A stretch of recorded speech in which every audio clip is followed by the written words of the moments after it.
Good morning, afternoon, or good evening, wherever you are. This is Darren Finnegan, 3D Pod, and I'm joined and delighted to be joined by my good buddy Finbar McKenna Fox, who's based over in Perth, Australia. But don't be deceived, he has a mountain Irish accent. Yes. You Yeah, can't lose this accent. I don't. Even if you tried, I don't think you could. No, it has softened, but it's always going to be there. So thanks for joining me this morning, Finbar. We obviously came around this way means because we normally have a catch up anyway and just talk all this weird and wonderful. And we Yeah, thought we'd share to the world because yeah, actually yeah. people need a little bit of an open mind. I won't lie to you, Mm. coming into this conversation, an open mind is required. And we'll delve into all things Finbar McKenna's world, which can be holistic health, power of vulnerability, and definitely sharing your message and connecting with your Yeah, community. yeah. Right. Awesome. Thanks for having me on. It's super excited. Like it's, as you said, like I love having our conversations. Like they can just go anywhere and everywhere. So it's wicked to be able to share that with more. Yeah. Awesome. Right. So, brief oversight. Give the listeners a brief insight, 2 minutes into Finbar McKenna's world. How did you end up in this place that you are now? Mm, 2 minutes, right? Yeah. So basically, I'm a movement and lifestyle coach. I'm here in beautiful Perth, Western Australia. I've dad, got two young kids. Got like Bonnie Boo, who's 4.5, and Brie Brewer, who is 1.5. And pretty much like they have been my biggest teachers to date because they've been so like I've been on a massive journey for myself over the last decade or so, and that just ramped up as soon as first daughter was brought into the world. Like I know Darren from studying physiology and health science back in the day in Carlow. And then as he went off to study physio, like I stayed in Carlow and qualified in sports and exercise rehabilitation, and thought basically I wanted to go down that whole sports route. And I did that for quite a number of years. And even when I came over to Australia, like I came over to be like a strength conditioning coach. I've done all the strength conditioning qualifications and everything as well, and actually started doing an apprenticeship or like a kind of internship with the Sydney Swans when we first arrived. Um, but pretty soon on, like pretty early on, I realized that that wasn't where my heart was. That was where my ego was, because that looked cool and sounded cool. And where I was actually getting a lot more enjoyment working in a little boutique wellness studio, and whereas like just doing basic PT and like wellness consultations and stuff with just the general public. And it was the first time just working in that realm where I was just focusing on moving. I wasn't doing any hands-on treatment or anything yet, and it just got my interest so much because so much of my journey has been led about me and my interest and what kind of sparks that joy and curiosity within myself rather than this is what you do, so this is what you should do. Um, and yeah, like that was like 10 years ago when we first came over to Sydney, and that journey's just been pretty massive evolution ever since. Yeah, that's nailed it. Summarized it all there. So let's delve into a few things. Mm, And I've always admired your authenticity would have to be the kind of key thing, because you've just been, this is me, like it or lump it, and sharing that message can be quite daunting and quite challenging for a lot of mm, people yeah. in their true authentic self. Um, and I kind of really resonate with that, and because I just don't give a shit. This is me. Deal with it. uh, Yeah. how did that? How did you overcome them initial reservations of just putting it all out there? That's probably been one of the biggest aspects of my own journey for myself is it's just having that belief and trust in myself to back myself up to do what it is that I want to do. Um, for so long, like when I was younger, I was always like a people pleaser, always done things that people expected of me. But the more I started kind of stepping into myself, like even just at a younger age, like this was even before I went to college. Like it's like I was meant to go to college to be a what is it, accounting and business management was what I had accepted in Coleraine in University of Ulster, because that's what all my teachers, all my family thought I should do, because I was really good at doing that stuff. But I just knew deep down, something inside me is like, that's not what I want to do. But I still remember like having a conversation in the pub just before, it is like about the weekend before, like the last cutoff for CEO application for anything could change, and just having a chat with like my now sister-in-law, and she just said, is that what you really want to do? And I was like, no. And she was like, what do you want to do? And I was like, I don't really know, but I want to do this. I know it's something down this avenue, but I know it's not that, but that's what everyone else expects me to do. And like, she was the first person that ever said to me, just do what you feel like you want to do, that you need to do. And like, that was what was a massive flip for me, because that was the first time I felt like I actually got permission to follow my own instinct and follow my own intuition and my own heart with that. And then like, that's something that's like, I've just really kind of like stood to. Like, there's been so many times where I have all of these opportunities, and it's like, on paper, this is where you should be doing. It's like getting a fucking internship with the Sydney Swans. It's like, you'd be mad to turn anything like that down. But like, about 2 months in, I was like, this isn't right. This isn't what I want to do. I need to follow this gut instinct, even though I don't know where that path is going to bring me. I need to be authentic, and I need to make sure that I follow that, because if I don't, I'll always look back in the what is, and don't want to have that. And it's been that continuous evolution ever since. But over the years, like, it took a lot of work on myself to really connect in, to overcome a lot of that self-belief and self-worth to do that. Even though I was following this path, it was really hard, because I still didn't believe in myself. I didn't have that trust in myself, because I was comparing myself to the other side of it. And like, that has been a massive like director for myself over the last few years, especially, to kind of like digging deep into a lot of like why I think like that, why I don't have these, like what my limiting beliefs were around all of this. So it's been super interesting overcoming that. And you mentioned something earlier on that really, I love this, like, that ego of that journey is right. My ego is, and they can be intellectual ego. I've studied this. I've moved here, so I need to provide status back in Ireland to people to prove that I am doing well. So I'll go to Sydney Swans, which is a professional AFL team. Okay, so I got my intellectual ego, got my status ego, right? I could ship them back to Ireland, and they'll be, Finbar's doing well. But then that self-belief and that decision say, nah, I'm not having none of it. Is quite a powerful thing. And I feel a lot of people, that self-worth, self-belief, and self-love, and we've talked a bit about it in the past, where we're talking about like that love and kindness meditation. So as you, I normally refer to you as my hippie authentic friend over in Australia. But that's not, in my world, that's not like put down. That's like, actually, I really appreciate and acknowledge and love that about you. Because I've seen a big shift in your attitude and your approach to things over probably the last 6 months. You just see, this is me, this is that self-belief seems like it's kind of grown legs and sprinted with it. What did that journey look like 6 months ago when you started that process?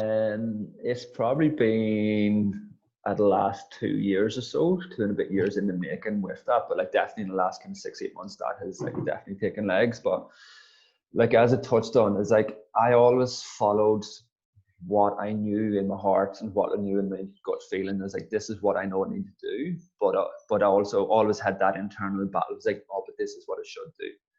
Like, it was always going between, it's like, this is what I want to do, this is what I should do. So I never fully gave myself to what I wanted to do, to allow that to actually flourish, to show me and provide that proof for myself that I'm actually doing this really good, because I always had one foot in what I should do.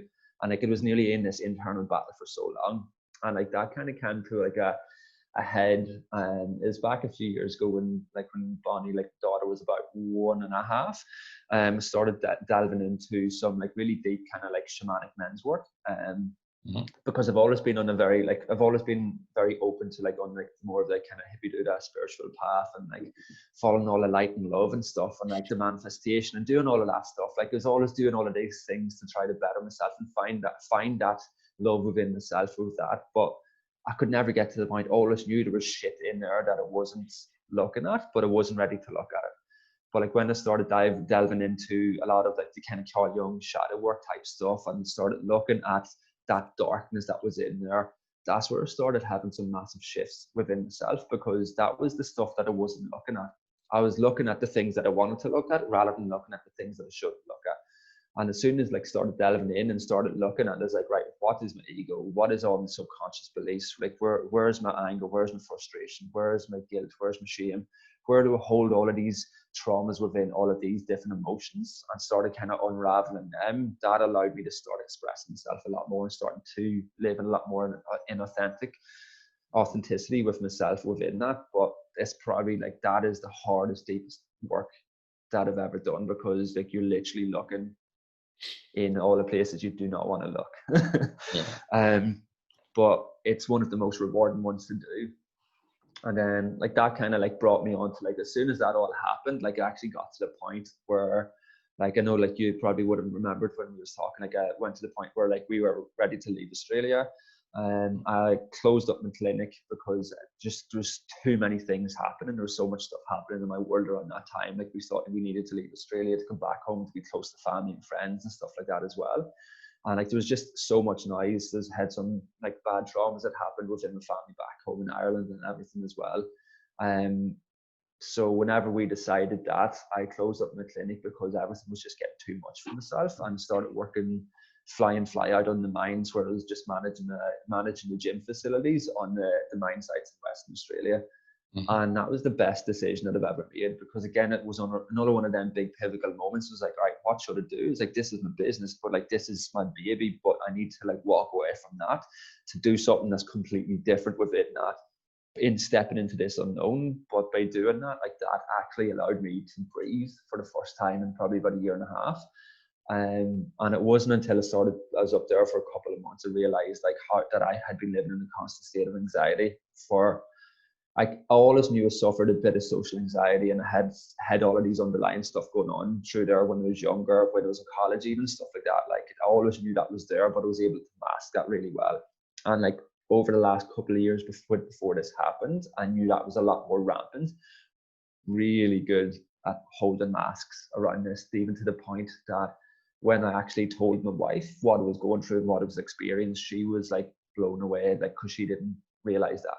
Yeah. She knew I wasn't myself, but she didn't know to the extent that I wasn't, because I felt like I had to hold my shit together in that I'm the masculine, I'm the provider, I'm doing all of this stuff while you stay at home and look after the kid. Yeah. So as soon as I allowed myself to take that armor off and allow myself to be fully vulnerable and open, and allow myself to express all of that, that was when I started a massive healing journey on myself with that. And then that kind of was the catalyst to a lot of the shifts and changes and stuff that has happened more so in the last year for myself. Yeah, and you kind of almost had a bit of a self-enforced lockdown, isolation period in the mines, I guess, and it's kind of it's one of them ones where going away give you a lot of time to reflect on things and do that deep work and consolidate all that deep work, I think, is the key thing. Which when lockdown happened, I was like, get in. Delve into some deep questions with myself and delve into some reflective time. And I'm a big proponent of people should spend time by themselves to see how that internal voice happens. Ask themselves them dark questions, omit all the noise. And this is the reason why I go on a holiday once a year by myself. So and just disappear, turn off the phone for the week and just connect with a good book, my surroundings, and that's it, and do the deep work. And it's so important. Yeah. And but people, a lot, like as you said, a lot of people are just too uncomfortable to do that. People can't sit on their own for 5 minutes without looking at the phone. So like when you're doing them stuff, like it's looking at what opportunities you have to do all of this stuff, and like looking at like, right, why do I go to these other like coping mechanisms or these avoidance or distraction mechanisms instead of actually sitting with the emotions and sitting with what's bubbling up underneath?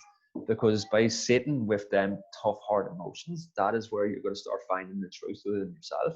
And that is where like you're going to start stepping into that healing journey yourself as well. But it's really hard, because if it was easy, everyone would be walking around happy, good. Like there wouldn't be depression, anxiety, stress, all of these mental health issues, but it's really hard to step into the darkness within that. And that's why I feel like it's so important to have people around you and have a support network around you to guide you through that, because you need that support. And I'm lucky enough to include you in that support circle, which is quite nice. So I remember, I don't know, you might not remember. So maybe 4 or 5 years ago, I was doing some like deep work, and I was living in Dublin at the time, and I came across this concept where you message your 5 good mates and ask them your best and your worst qualities. And the message you obviously straight away, I was like, Fimber's going to be completely okay with me just asking this random obscure what the hell question. And I found it quite interesting, because you look at them, for the listeners, if you want to try this, look at the 5 closest people in your life. You write down 5 key qualities that you admire or you look up to them in them. You might even look at the 5 things that you dislike in them. And then you create like this bit of a tree. And ultimately, the positive qualities are things that you either A, lack in yourself, or you resonate with how strong that they show up in the world with them traits or characteristics. The negative 5 might be actually ones that, unbeknown to you, you're displaying and you're kind of showing off to the world, and that's what your friend admires in you. And that's the thing, like so much of it is like we attract such, like there's all about that polarity and stuff in people, and it's like we attract people that have such similar characteristics, or people that we look up to and admire and stuff. It's such a beautiful exercise to do that and ask that. But because it's all good and well doing that deep work by yourself, but it can be tough. So I wouldn't jump straight head first into it, lock yourself in a room, go away in the woods, and just start asking yourself, why did I have mommy or daddy issues as a child? Like that, that's not a good starting point. But making sure you have a support circle around you, do that exercise, and reach out and tell someone that I'm going to go down and do some deep work over the next few months. Just to let you know, if you see me going a bit skew with or narky, just touch base, please. Yeah, and it's one of the things, like it's so not done by a lot of people in today's society, and people look at you like, what is going on? Like I know myself, like whenever like I kind of like I've been kind of going through like levels of this over the last 2 or 3 years, whereas like whenever that kicked off a few years back, I was like at this level, and then like once I kind of integrated all of that, got used to all of that, I was like, right, I'm ready to go in again. So then that's when like, right, let's do another deeper level and go into that, and like let's kind of like dig and pull that all apart and see what's going on through there, integrating the body, all of that. Then like it's just constantly rinsing and repeating with it. Whereas a lot of things where people do, like they just try to go straight down into it, whole world implodes because they go too heavy, too hard, too fast, and don't allow themselves that time to integrate in the body.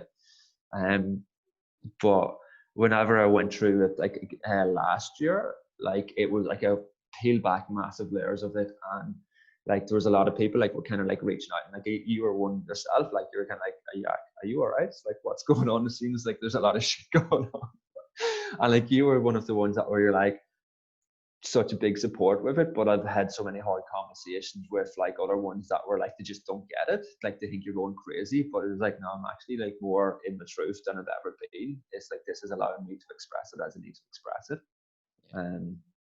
Definitely. And so you mentioned there about like that underlying social anxiety, and I don't know where this came from, but I've just had like a flashback of in Carlow IT. I think you were wearing an Emmy Vale jersey, which I now have actually, which is kind of funny. Funny turn of events. But I remember just holding on to a bottle of Buckfast. And in it, just when you were talking about that earlier on, it just had this like flash. And I was like, oh yeah, I kind of remember visualizing that. Even like where I was standing, we're standing in Southern Gardens. I just remember you could almost sense or feel that bit of social anxiety. Yeah. It's Like quite that's why like alcohol was always such a clutch for me. Like always such a big fucking clutch for me, because that was my lubricant to step out of that anxiety. Whereas when I was sober, I was like you knew, like, you know me, like I'm always like, I'm more of an introvert, like I'm quieter, like I don't have lots of friends, but like the friends that I have are really fucking close. I'll hold on really tight to them friends and I go deep in with them friendship groups. But like I don't just talk chat with anyone. It's like, so like it's always like I've always, that's where like I need to feel really comfortable and safe with someone to be able to be really close with someone within that space. And like that relationship that we all had in that group in Carlow, like that was such a nourishing one for me, because that was the first time I was able to drop really deep with a lot of people, like really, really close. Whereas normally, like outside of the bubble, like I was always a lot quieter, because like I just kept to myself. I could always be in my head, always analyzing stuff in my head with it. But then as soon as I could have some alcohol, that was my lubricant. I could get out of my head, and then it'd be like everything would like switch off. And that's where like that was a massive clutch for me for so long. And like that's one of the things that I've had to do a lot of work on as well, and kind of like excavating that as well, and kind of figuring out a lot of them patterns as well. And I guess one of the things you see so often, I guess like that's why people, so many turn to drugs and alcohol and stuff to numb out what's going on internally. So Gabor Mate does a lot of work about this and addiction, and I listened to his work recently. Actually, quite a nice story. So I was listening to his work recently, and I was getting like a bench made up by a local furniture chap. And so I was all going well, sent them the specifics, and then he phoned me one of the days and just said, right, your bench is ready, come down and collect it. And he just asked, it was like a 60, 70-year-old Scottish dude who was like, I'll come down and collect it. I was like, yeah, happy days. And he goes, oh, you're a physio, aren't you? I was like, yep. Do you believe in that somatic stuff? Yeah. I was like, actually, I'm definitely one of the physios around who definitely does. And he goes, oh yeah, so I've been holding on to a lot of tension, blah, blah, blah, emotional abuse as a child and all this stuff. And I was like, that's quite interesting. Yeah. Anyway, talked through and gave him a couple of things and talked a bit on the phone with them, and then said, yeah, I'll pop down and collect my bench tomorrow. So that evening I went and I just sent him a link to a Gabor Mate podcast that I listened to about childhood addiction. And, you know, it's not about asking why the addiction, why substance, why drugs, why sex, why gambling. You actually ask why the pain, because the drugs are just or the alcohol is a coping strategy. And in Finbar's case, it was the social lubricant to overcome that anxiety. In the past, for me, it was my way of depressing my emotional feelings, because I was a master at just suppress, mask on, don't deal with the grief of you losing your dad as a kid. So then you just, but if I drink alcohol, I don't care. And I sent him on the link and went down and sat down. I was like, cheers, thanks for the bench. Yeah, there's the cash. And he goes, oh, thanks for the link. I was like, no worries. Have you come across his work before? And then this like 60-odd Scottish guy just goes, oh yeah, I follow him all over the world. I've been over to America to see him, been to Europe to see him. He was in the UK last year. Went down to see him. I've had a couple of one-on-one sessions. I've had a couple of group sessions with him. I was like, what? It's like, friend. And I was like, he was like, do you want a cup of tea? I was like, hell yeah.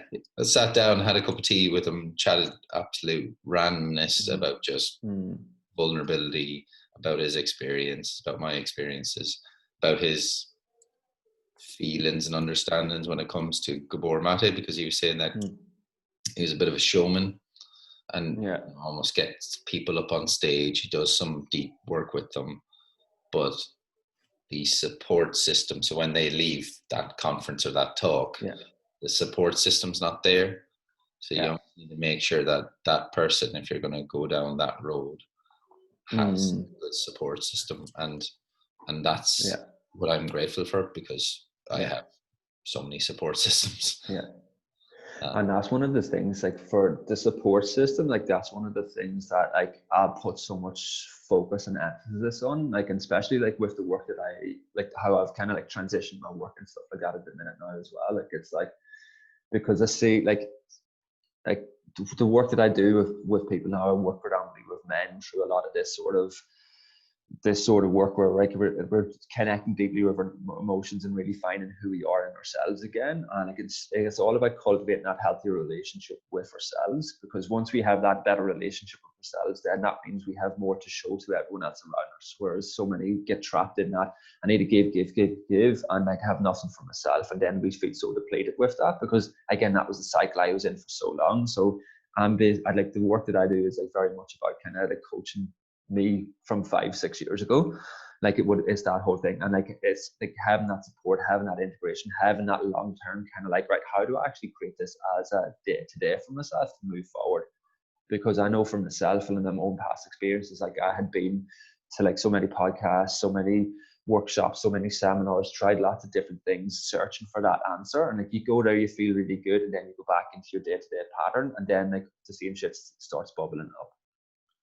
What And does it's the daily process look like to do this for you? Do you have a formalized get up, journal, meditate, or is it with like for myself, like so much of it starts off with like just it's hard cultivating and harnessing like a greater sense of awareness with everything that you do. Like awareness is key. Like it's like I've went through phases of having like really specific strict routines, other ones having really loose routines, and like now where it's at now at the minute for myself, it's like having a nice kind of balance between some specifics with like a routine where other specifics of having a bit more of that flow, but like a lot of it bases around like some form of movement, some form of breath work, some form of journaling. But then it's doing a lot of self-inquiry and check-ins with myself continuously throughout the day. And like I'm very lucky is like, she's just like my wife, she's amazing with all of this sort of stuff as well. So like we always have very deep conversations about questioning what's going on with each other as stuff comes up. Like as soon as something happens, you're kind of like, all right, why did it respond in that way? What's happening in that way? Why was that happening here? Like, and it's very much just in that mindset of kind of like not just seeing things for face value. It's like checking in with yourself and asking them questions. And like again, like going back to like with my two daughters, like how they're my greatest teachers. Like our kids are our biggest mirrors for any of our unhealed traumas or unhealed shit that we are going through. Like our kid is going to be the first thing that is going to reflect that back to you, and it is good. They are here for our evolution and our growth, and it is up to us as an individual, up to us as a parent to do the work on ourselves to heal that relationship within ourselves and break that ancestral lineage of the shit that has been passed down from us, from our family, from that generational lines, so it's not being passed down onto our kids. And like that's where like it is now at the minute. It's like a lot of that continuously checking in, continuously questioning, continuously seeing what's going on within that. So I have a little tool for this because, in terms of I've done this over maybe the last year, 18 months, as a bit of a way or a means to do that daily check-in. I have a watch and I've set like 4 alarms on it. One alarm's at 6 o'clock. Obviously, wake up. That's my kind of cue to meditate, whatever. Another alarm at 11:30. So that's the cue to reflect back on my morning's work or to just get up, reflect, socialize, interact with someone for a connection kind of element. Yeah. Another alarm at 6 o'clock because I'll chase all the shiny bright lights in terms of tasks, jobs, exercise, social stuff. And so it's more an alarm on my watch just to cue me to stop, pause, find a quiet place, because most answers to life's questions can be found in a quiet room by yourself. Yeah. And then the last one is kind of 9:30, and then that's the nourishing side where it's right, nourish the mind, go to bed and read a book, turn off crap on TV, whatever. And it's just a little strategy like that can give them little triggers. I'm not religiously at 6 o'clock being like, okay, I can't go anywhere. But if I it, love that. Like, yeah. and Um, that's one of the things I admire with you, like with like how diligent and stuff like that you are to routine and like working with that. And like, it's like as soon as you have something in your mind, it's like, boom, I'm going after this with your training and stuff like that. Like, I love yeah, that. relentless. I'm going to get Mm, it. yeah, like, and I think it's like for myself, like it's like so much of it is because we're also individual is finding what works for you. But like it's like the biggest thing I always look at is like when we look at it, it's to change our subconscious programming. So it goes through that whole developmental aspect of what's going on in our body and in our mind. So it's like when you look at that developmental from like when baby's in like the mum's tummy till 7 years old, that's whenever that first stage of like they're in that theta brainwave, whenever they're just like taking in every single thing around them, and that's where they develop. I think what is it up to like 80% of their subconscious programming and subconscious, and like so every question that they have is like so much of that is actually from them formative years from like 0 to 7, and then from 7 to like 35 years old, that's when we get the next 10%. So by the time you're 35, your 95% subconscious programming has been developed in your brain. So then like you're having like 60,000 thoughts a day that are all the same thoughts every single day because that's all on your subconscious program. And so whatever you're triggered by, whatever you react to, whatever you feel good by, whatever patterns that you don't even have to think about, these all do it. That is all just continually happening over, and that's been so ingrained within your subconscious programming. So in order to do that, like it's when you look at the neuroplasticity element and like looking at like how we can start changing some of these patterns through our brain, that's where we have to bring a conscious element to start creating the habits and patterns to start rewiring a lot of them loops that we want to work on. And so like with the likes of yourself setting the alarms, doing them things, that's you're consciously doing something, creating a thought in your mind that you're starting to build this habit around it. And by doing that for a set period of time, that's going to start making that into more of that subconscious loop. But at the start, you have to bring that, like I have to be consciously thinking about making them changes until that starts ingraining through it. And that's what a lot of the cusp of this, of the work and the development of ourselves is. Like when we start healing our wounds, when we start looking at our past traumas, when we start looking at the different, like how we react and respond to certain triggers, it's like peeling back the layers of them, looking at where that has subconscious habits around that, how we can sort of unravel and then make conscious patterns around that to make a better response. So we're actually responding rather than reacting. And then it's just going back and allow that to become the new norm. And once that's the new norm, give that time to kind of teeter out and kind of like see how everything lies. And then that's when you can look at going back, maybe a little deeper in a little bit of time. I like it. I like it. So you're blessed. You're one of my good mates that I can actually explore this theory with. So obviously, I work in the NHS in Newcastle. I have a theory about health, and it's a case of it does stem a lot into what you're mentioning in terms of early childhood development and so forth. So if we take the NHS as a massive mothership, okay?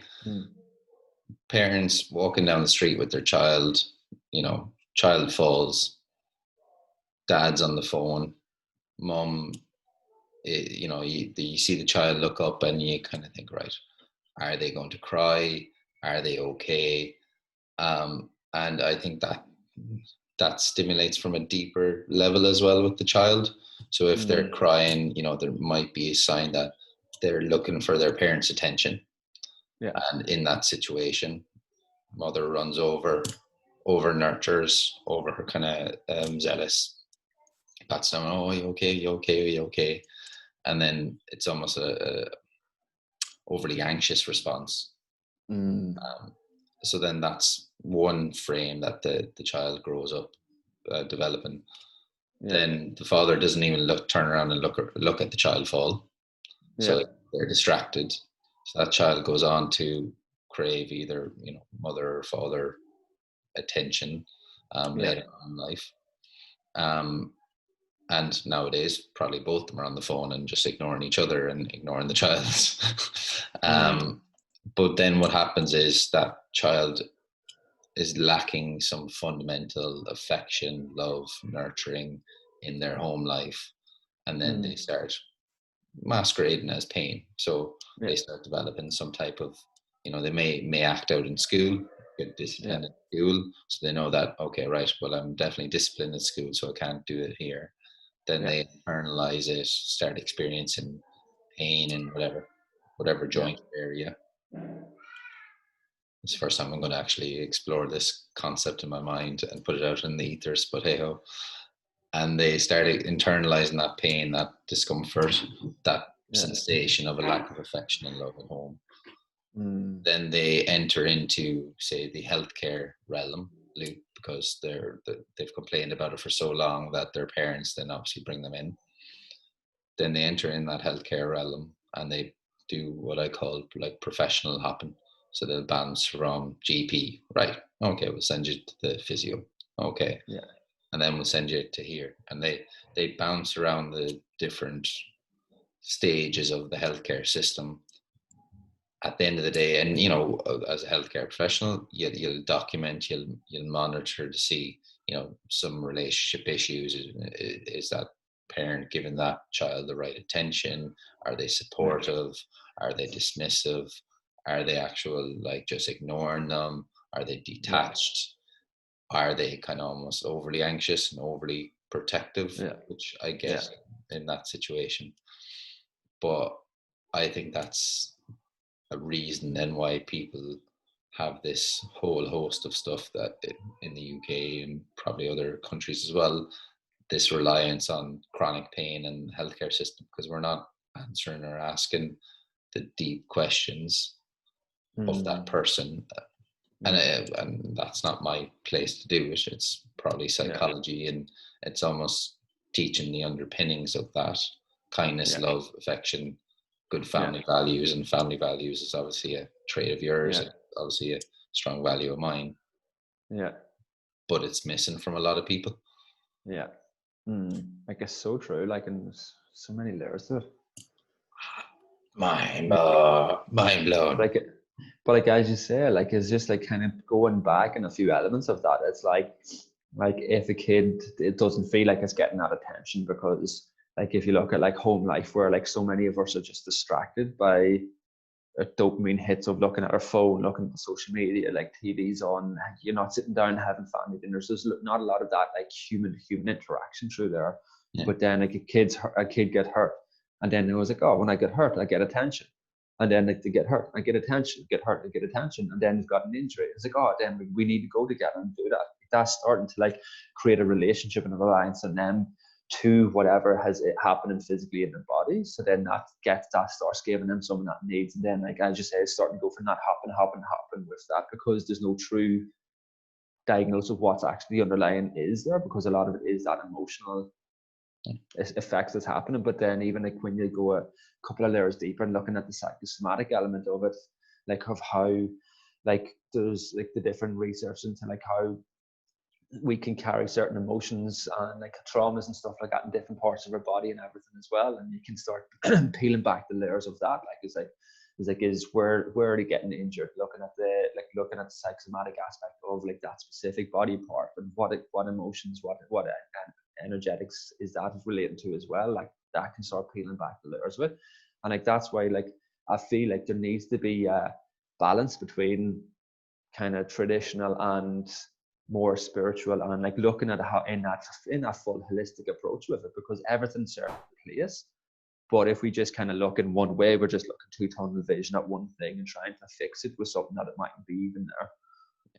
And it's a case of people go in and they use the term holistic health, Mm, but in order for a professional to be a truly holistic practitioner, yeah. you need to do the deep questions work yourself. And I feel Mm, that that is the fundamental flaw in a lot of yeah. healthcare professionals, that they haven't gone in and done their Yeah. own questions and answers. They haven't identified their own values.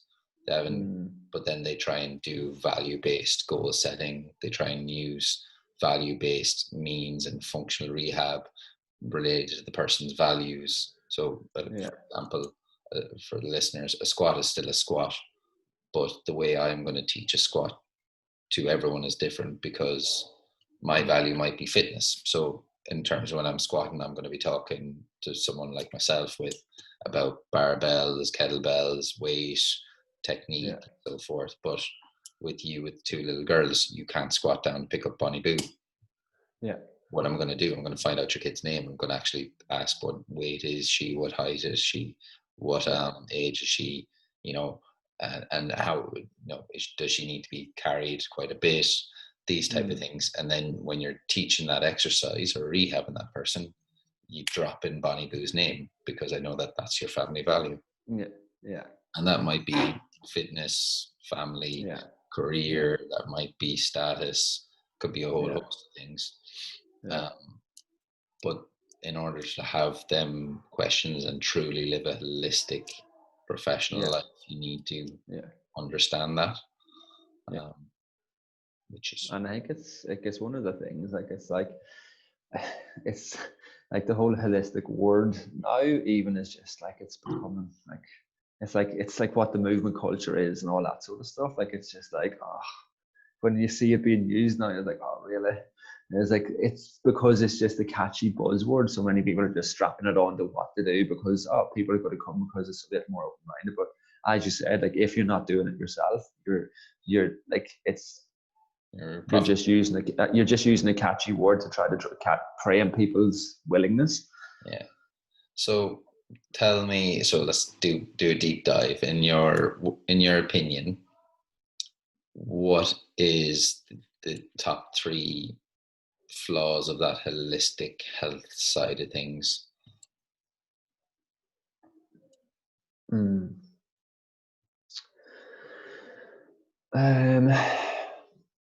I think a big one is,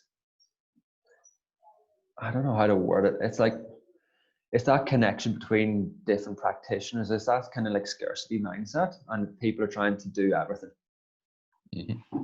It's like, there's too many like therapists and different practitioners that are trying to like wear too many hats within it. And then like that, whereas I believe that it's important to have a team of people that are all working within their zone, working with an individual for the same, the whole, everyone has the same end goal that they want to work towards with. Like rather than one person trying to do absolutely everything because they're a holistic practitioner that's trying to fix everything. Because like, you're going to have strengths in it. Like with yourself, like you touch on nutrition, but you're not going to be right now like holistic nutritional programs because you know that's not your zone of genius. Whereas you can look after the body, you can give them a bit of this stuff about the mindset and like working on all of them things. But you know what you're really fucking good at, and you know that where you can be really helpful within that. And if you feel that someone needs help somewhere else, I know like you would be the first one to refer on to someone else that you can work with and you can have a working relationship with to share management of a client for the client's best interest. And like, I think that's one of the big things that's missing with it, is like that collaboration between practitioners about sharing that information for the client, for the best of the clients, compared to the best of like, just keep getting them coming in for you. Yeah, definitely. And it's knowing what your scope is, but then there is that kind of gray area of holistic stuff where people get really uncomfortable. So even physios, I know a lot of them would be completely uncomfortable to have a conversation about lifestyle factors, alcohol, smoke, and hydration, sleep. You're like, sleep is the fundamental way of how we recover. And if you're having someone coming in saying they're in pain and they can't sleep, you need to get pretty shit hot at understanding sleep then. And that's the thing, like it's having the fundamentals down pat, and like it's just looking at how we can educate people, because in today's society, like there's just that complete information overload, and people are just confused. There's just so many people walking around confused because there's just so much information overload. Like you can like follow like so many people on social media is like doing everything, where you're just being bombarded with so much conflicting holistic health information. So you're like, oh, like this person says this, but this person says the complete opposite. It's like, who's right? And you're like, I think it's so much of it is kind of like, it's learning and educating people about the importance of connecting to themselves. Like, what do I need for myself, and like what works for me compared to what works for you.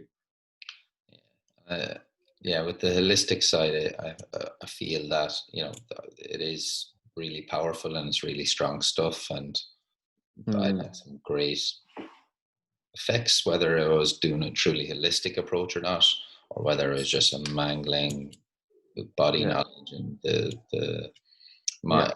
knowledge of psychology, and then a little bit of a social setting. Yeah. That's pretty much what it comes down to. But I think Yeah. some of the main flaws is that yes, you can be holistic and look at the wider person and delve down some of these difficult questions, but you have to have a really strong underpinning of movement, breath, or Mm. breath, and I'm going to include like your meditation, mindfulness, all them things in that.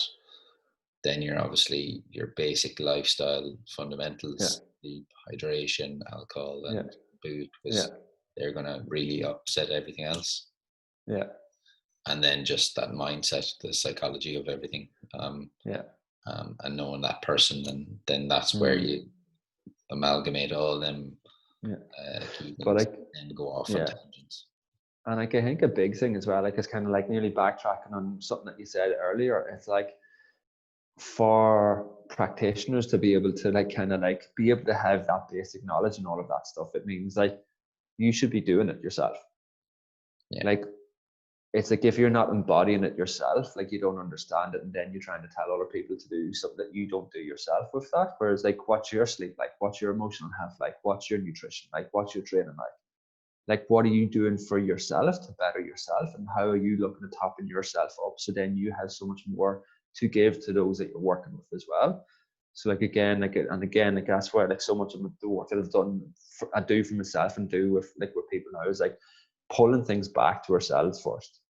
Yeah. Like, get them foundations set in you, and then once they're set and solid within you, then that's when you're going to be able to hold space for whoever it is around you and what you need to do around you. Mm-hmm. So, touching in on that, what does the future hold for Finbar? What's your crystal ball saying about you? Focus on the next Yeah, 6 months. yeah. So the big thing that I'm focusing on at the minute is like, it's just doing a lot more like one-on-one coaching. Like, it's kind of like moving a lifestyle coaching where it's bringing people in that deep dive journey to really connect in with who they are. And like, it's like the four pillars that I focus on is like movements, breath work, self-inquiry, and natural living principles. So it's like all about kind of how we can start setting ourselves up to cultivate a really healthy relationship with ourselves, with our environment, really like like stripping things back to build them solid foundations within ourselves, and then from there building out to wherever it is that you want to go with that. So like, that's what I'm absolutely loving, guiding people through that journey. And then like, I do have like group programs as well. Like, it's like an 8-week men's immersion group program that's just a kind of like a shorter version of that, and it's just kind of working on some of the more specific elements of it. And it's just all about like again, teaching men that it's okay to be open and vulnerable and connected with themselves, and how to create that certainty within themselves by managing their nervous system, managing their stress, managing their anxiety, and just kind of starting to get their confidence and belief back in themselves through a lot of these similar principles. Yeah. Like, and between the two of them, like, I've just been stripping things back to the basics, and like, they're the two things that I'm really focusing on all of my time and energy on over the next 6 months. And yeah, Yeah. enjoying that. And it's interesting what you mentioned there about like creating that certainty in yourself. So I had a really insightful conversation with a very special lady in my life a couple of days ago. And it was all about that certainty and uncertainty and Mm. our own experience of it in terms of how people react to it. I've always taken uncertainty as a bit of a strength because Mm. it can, pack up my bags and move to wherever tomorrow and Yeah. be okay with it Yeah. relatively.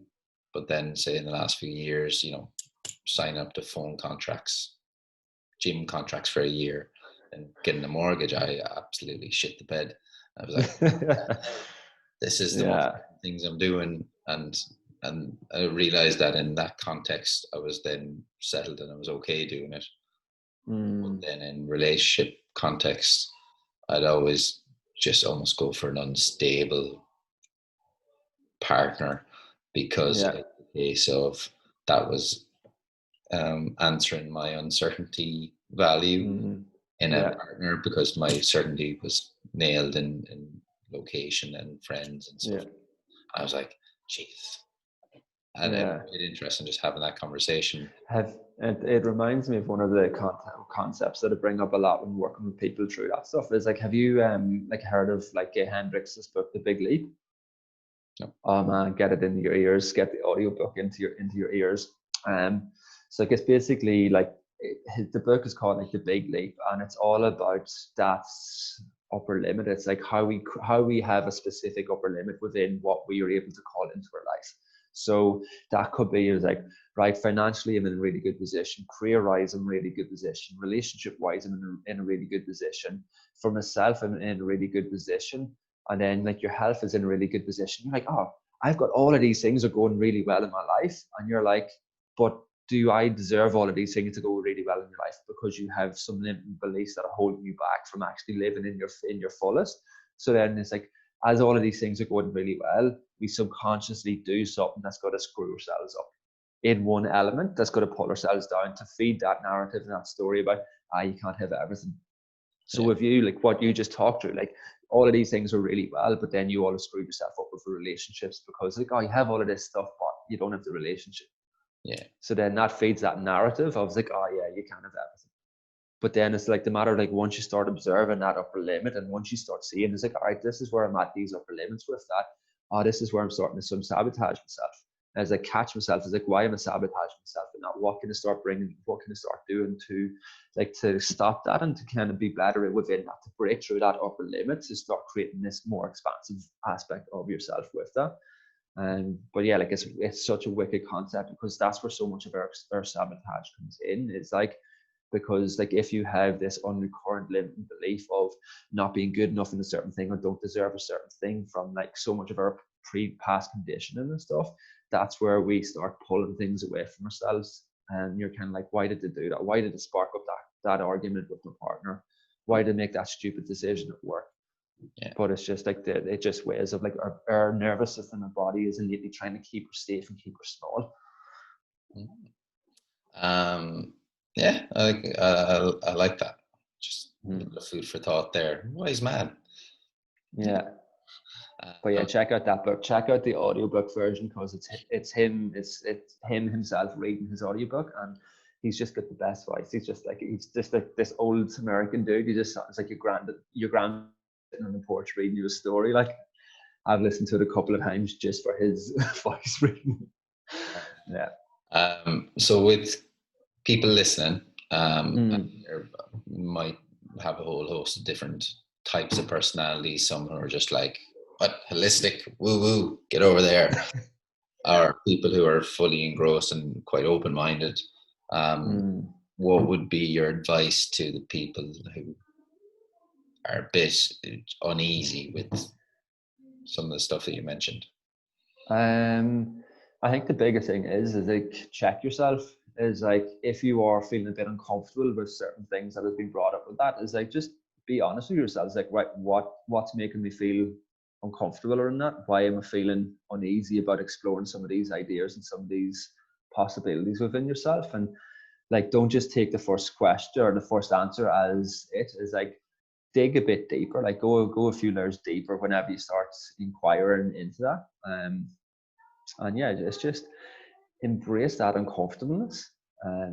Like it's that whole thing is like that's where like the magic is at outside of our comfort zone. So embrace that uncomfortableness and just lean in. But once you're doing that, the biggest one is just ask for support as well. Dance with the discomfort. I like it. Yeah. Uh, and get the support. Yeah. So it's almost having that support network, lean in uncomfortable, difficult, spicy, dark questions and areas. And that's the thing, because if we're just doing it ourselves, if we're going into some of them dark areas yourself, you're going to go into the dark areas that you want to go in. You're not going to go into the ones that you should go into as well. You need someone that's going to be in your corner to support you and tell you of your blind spots so you can lean into that as well. And kind of there's a concept of wheel of life where it looks obviously at your family relationships, career, contribution, your health, your purpose. Yeah. And a simple starting point might just be if that self-awareness isn't just there yet, rank them out of 5. 5 is doing very good. 1 is you need to address it. And as you said, you better check yourself before you wreck yourself. And that might be short term, that might be in the long term, that might be on one of them levels in terms of career, family. But it's one of them ones that you need to have that holistic viewpoint of yourself, because there's probably going to be some long-term consequences, and it's having that balance. And it's just starting, like it's never easy, but it's just starting, like, and it's one of the jokes, like myself and Shona have quite often with it, and it's like sometimes you, like, when you're in the real hard points of it, you're like, oh, why are you doing this again? Like, it's so hard sometimes when you're doing it, but you're kind of like, you've taken like the red pill, you can't go back, you can't know what you can't not know what you already know. But a beautiful analogy that I've heard about that recently is like, it's like it's when we look at nature, like when we start connecting with Mother Nature and looking at her, it's, if you look at the nighttime, when is the coldest and darkest point of the night? It's just before the dawn. So it's just before the light's starting to come. You have to go through the coldest, darkest point of that night to be able to start seeing that. So when you're doing it on this journey, when you're doing that work with it, and you feel like you're hitting at times where you want to stop, that's where a lot of people stop. And then you're just going to go back into them old patterns. But if you can persevere, if you can, like, get that support to help you go through that, like, it is totally worth it at the other end when you start coming into that light. So so for some people who want to take a deeper dive into it, this is completely selfish because I'm just curious. So what would be the recommendation for one who wants to take that deep dive? It's a pretty hard one because I think so much of it is individualized. It's like, I can't say one thing because I don't know where you're at with it. Like, a deep dive for you could be completely different to a deep dive for someone that's completely new to this path. So if I don't want to say something that is going to put someone in the shit, like, so like, I think the best recommendation would be check with yourself, feel where you want to start making some changes, and then reach out and find someone who does that work and helps you with that. Cool. That's what I wanted you to say. Thank you. Yeah. Cool. Is there anything else you wanted to finish up on, Finby? Like, I think that's it. Like, it's just super grateful to have the opportunity to have these conversations. Like, and I think it's just a massive one. It's just so much respect for you, like where you are in your path and everything as well, and like seeing how you're stepping into what you're doing and how you're working within your life. I think it's awesome. So just want to say a massive thank you for that. Oh, likewise, same back at you, bro. I send all my best and love to the kids and show. And for any listeners, obviously just drop in a comment below, leave any feedback you want. You'll find Finbar on pretty much all streams or platforms, mainly on Complete Body Approach still. Complete Body. It's a Complete Body Approach on Instagram, or most active just on my personal Facebook as well. So like, just Finn McKenna Fox on Facebook.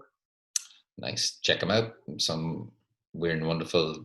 You'll see him doing all kinds of crazy ass things, which in fairness, the more I listen and hear about, you're a bit of a trendsetter with it, some of it. Like the wild swimming. I was curious about that when you started doing it. I was like, just stripping off bollock naked and running into that forest. That's an interesting one. Like, in the last round of the program, like, there's about 5 or 6 of us that all done it within about a week of each other without saying anything, and you're like, oh, okay. But yeah, it's good. It's good fun. So if you are going to do that, just make sure you don't get arrested. Or say I told you to do it. It's all on your own back. Right. I need to get back to my normal job. So it's been a pleasure as always. We'll get it posted up on YouTube and kind of shared amongst different streams, and then hopefully in the process, give me time, I'm going to get this up on audio version as well. Yeah, awesome. Therefore people can listen to it in commutes and whatever else, and hopefully spread the message and keep on sharing your experiences and your knowledge. Yeah, sweet man. Thank you. Right. All the best, my man.